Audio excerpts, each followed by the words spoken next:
This video will show you how to factor the sum or difference of two cubes. Now, before we actually get into how to factor it, you have to understand where this comes from. You need to remember that factoring and multiplying are opposites of each other. So that I'm going to multiply this out right here. This binomial times this trinomial, you should already know how to do this, and it's just a matter of distributing the x through the whole thing and the y through the whole thing, like this. So in the blue is distributing the x through there, that's the blue. Then I came through here and I distributed the y times everything, and that's the red. Notice what happens here with the x squared y and the negative x squared y, they cancel out. The xy squared and the negative xy squared, they cancel out, and you just get x cubed minus y cubed. Because factoring and multiplying are opposites of each other, now that we know that we got this difference of two cubes by multiplying this binomial times this trinomial, turn that fact around, and that means this, that if you have the difference of two cubes, it will always factor into a particular binomial times a trinomial. Now look at the binomial. The binomial is the easiest thing to see. This says x cubed minus y cubed, and what we get for the binomial is just x minus y. It's as if I could just erase those little cubes, and there's my binomial. Now we're going to have to do certain things to get this trinomial. We had x here in the binomial. It became x squared, and the way to make x become x squared is to square it or multiply it times itself. X times x is where we get the x squared. This is minus, this is plus. These signs are opposites of each other, and the reason those signs have got to be opposites of each other is that if they're not opposites, we won't get them to cancel out like they did up there when we multiplied. The next thing is, where did this xy come from? It came from taking this times this. So the next term is just the first term times the second term, x times y. The third term here is this y right here squared, or y times y, which is y squared. The last term is always positive because where it comes from is multiplying something times itself. Now that may look kind of cumbersome, but once we do these with numbers, you'll realize that this really is not too bad. So let's look at x cubed minus 8.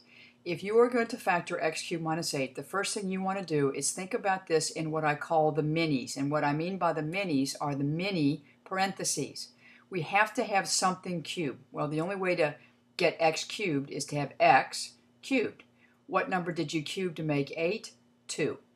So there is my x cubed minus 2 cubed. It's got to look exactly like this for me to follow this pattern, and it does.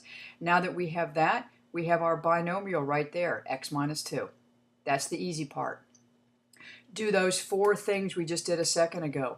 Take this and multiply it times itself, x times x, which is x squared. Change this sign. That's minus, so this has got to be positive. Multiply these two things together is 2 times x, which is 2x. And then multiply this times itself. 2 times 2 is 4. And notice I'm not writing negative 2 times negative 2 because it's going to be a positive any way you look at it. So I'm just not bothering to write the negative. And that is the factorization of x cubed minus 8. You can test that out by multiplying that together, and you'll see you'll get x cubed minus 8. Now, when you build the trinomial, I've been showing you the multiplying, but here's another way to think about this. You are going to square the first term. So here's x. Square it, you get x squared. That's the same as me saying x times x. Then change the sign. We change the sign there. Multiply the first term times the second term. That's x times 2, which is the 2x. And then we're going to square the back number, or multiply it by itself. 4 letters which might help you remember what your steps are. Square the first term, change the sign, multiply the first term times the second term, square the second term of the binomial, and I just call that SCMS. So let's do a couple more and then you'll get this. X cubed minus 64y cubed. The big key to this working is to go to these mini parentheses. What you cubed to make x cubed has to just be x cubed. What you cubed to make 64y cubed is 4y. That is your binomial. So the binomial is x minus 4y. And then we will build our trinomial. Multiply this times itself. X times x is x squared. Change the sign, makes this positive. Multiply these two things together. X times 4y gives me 4xy. Plus that last sign is always positive. That last sign is always positive. Then we're going to do 4y times 4y, which is 16y squared. And if you stop the video and take a second to multiply that out, you will see it gives you x cubed minus 64y cubed. X cubed minus 27, go to your minis. What are you cubing to make x cubed? It has to just be x. The number you cube to get 27 is 3. There's your binomial, x minus 3. Do our 4 steps. Multiply that by itself.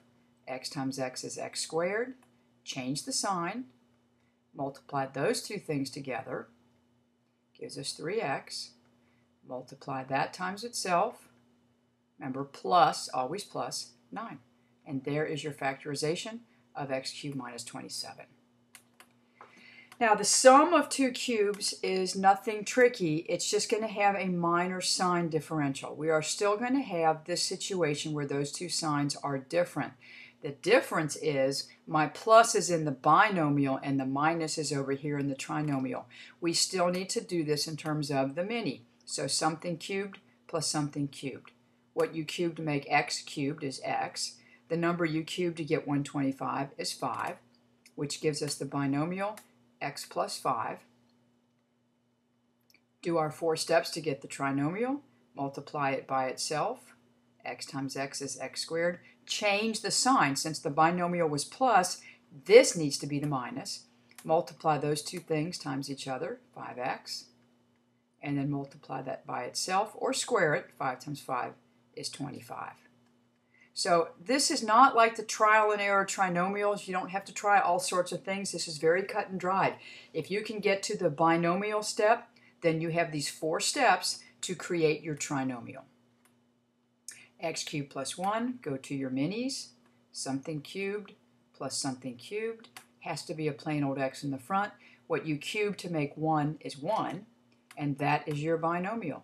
X plus 1, make your trinomial. Multiply this by itself. X times x is x squared. Change your sign. That's got to be a minus.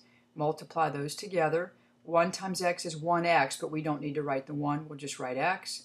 And then 1 times 1 is 1. And there is your factorization for x cubed plus 1. X cubed plus 64. Think about what your minis have to be. Has to be a plain old x in the front. What you cube to make 64 is 4. Gives us the binomial x plus 4. Do the 4 steps to get the trinomial. Multiply this times itself.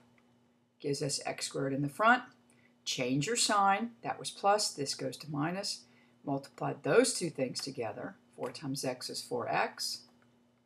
And then multiply the 4 times itself, which is 16. And that is the factorization for x cubed plus 64. Now you might be thinking, how do I know what these numbers are? Well, you need to do a little bit of memorizing. 1 cubed is 1. 2 cubed is 8. 3 cubed is 27. 4 cubed is 64. 5 cubed, 125. 6 cubed is 216. And that may be as high as you have to go. Anything higher than that, then just use your calculator to figure out what number you cube to get those numbers. How do you recognize that this is going to be either the sum or difference of two cubes? Well, this right here being a cube is a big tip-off. And then that number should be a tip-off if you've done a little bit of memorizing of your perfect cubes. 27x cubed plus 64, that has a coefficient in front, but that's okay, because that coefficient happens to be a perfect cube. What you cube to make 27 is 3, but we need an x.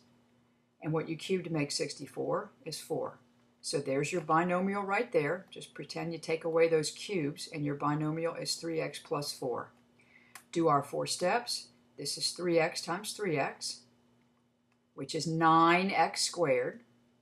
Change your sign. That was plus, goes to minus. Multiply those two things together. 4 times 3x is 12x, plus, because it's always plus, and multiply that last thing times itself gives us 16, and there is your factorization. Same kind of problem. I've gone back to a minus in between here, but I still need to go to my minis. What you cube to make 8 is 2x. What you cube to make 125 is 5, which will give us 2x minus 5 as the binomial. Do our forced things. 2x times 2x. For the front term will be 4x squared. Change the sign, which will be plus. Multiply 5 times 2x, which is 10x, and multiply that times itself. You know, technically it's negative 5 times negative 5, but a negative times a negative will be a positive, so I just don't bother writing the negative. And there's your factorization. Now there are a couple things you've got to remember. This has to get tied in with the GCF, and looking for the GCF needs to be the first thing you do on any factoring problem. Common factor for these two is 3. So I take a 3 out of here, and I get x cubed plus 27. Now, what I do organizationally is I go ahead and I bring this 3 down so I don't forget the GCF. I know there's going to be a binomial here, and I know I'm going to have a trinomial there. And then I just kind of go over to the side to do my minis. So, in other words, I want that common factor out of the way of the minis. So there's my common factor. I bring it on down, and then here's where my answer is going to go. I'm looking just here. So what I cubed to get x cubed is x, and what I cubed to get 27 is 3. There's my binomial of x plus 3, and then I do my 4 things. Multiply that times itself. X times x is x squared. Change the sign. Since that was plus, this goes to minus. Multiply those 2 things times each other. 3 times x is 3x, plus 3 times 3 is 9. And there's my factorization, including the GCF of 3. Do not drop off your GCF. Sometimes your GCF is just going to be variables. When you look here, hopefully you recognize there is a GCF of x squared, y squared, and you can put the little x squared, y squared underneath each one here to help you out with your division. And when you divide x squared, y squared by x squared, y squared, you get 1 minus, those x squareds cancel, y cubed. Now that may look weird to you because the number's in front, but it is still the difference of 2 cubes. So I had a GCF. I'm bringing the GCF right on down. I'm drawing my binomial. Then I'm making room for my trinomial. I'm going to go over this way to do my minis. So it's going to be something cubed minus something cubed. What I cubed to make 1 was just 1, and what I cubed to make y cubed was y. There's my binomial, 1 minus y. And then my 4 steps, 1 times 1, which is 1. Change the sign, that was minus, change it to plus, then multiply 1 times y, which is just y, and multiply that by itself. Y times y is y squared.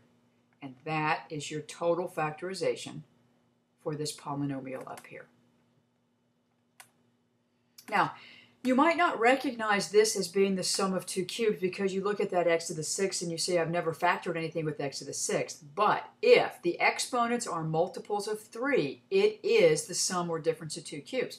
The fact that this is y cubed says to you it might be one of these cube things. And since x to the 6th, since 6 is a multiple of 3, it is the sum of 2 cubes. So I go to my minis. And then you got to think about your exponent laws. What did you cube to make x to the 6th? This had to be x squared, because when you raise a power to a power, you multiply those. 2 times 3 gives me 6. And then this is easy. What I cubed to get 8 is 2y. There's the binomial, x squared plus 2y. And even though there is a power there on that binomial, I'm still going to do the same steps to get my trinomial. So to get my first term of the trinomial, multiply x squared times x squared, which is x to the 4th. Change my sign, multiply those together. X squared times 2y is 2x squared y, or 2yx squared, that doesn't matter. Last term is 2y times 2y, which is 4y squared. So there is your factorization.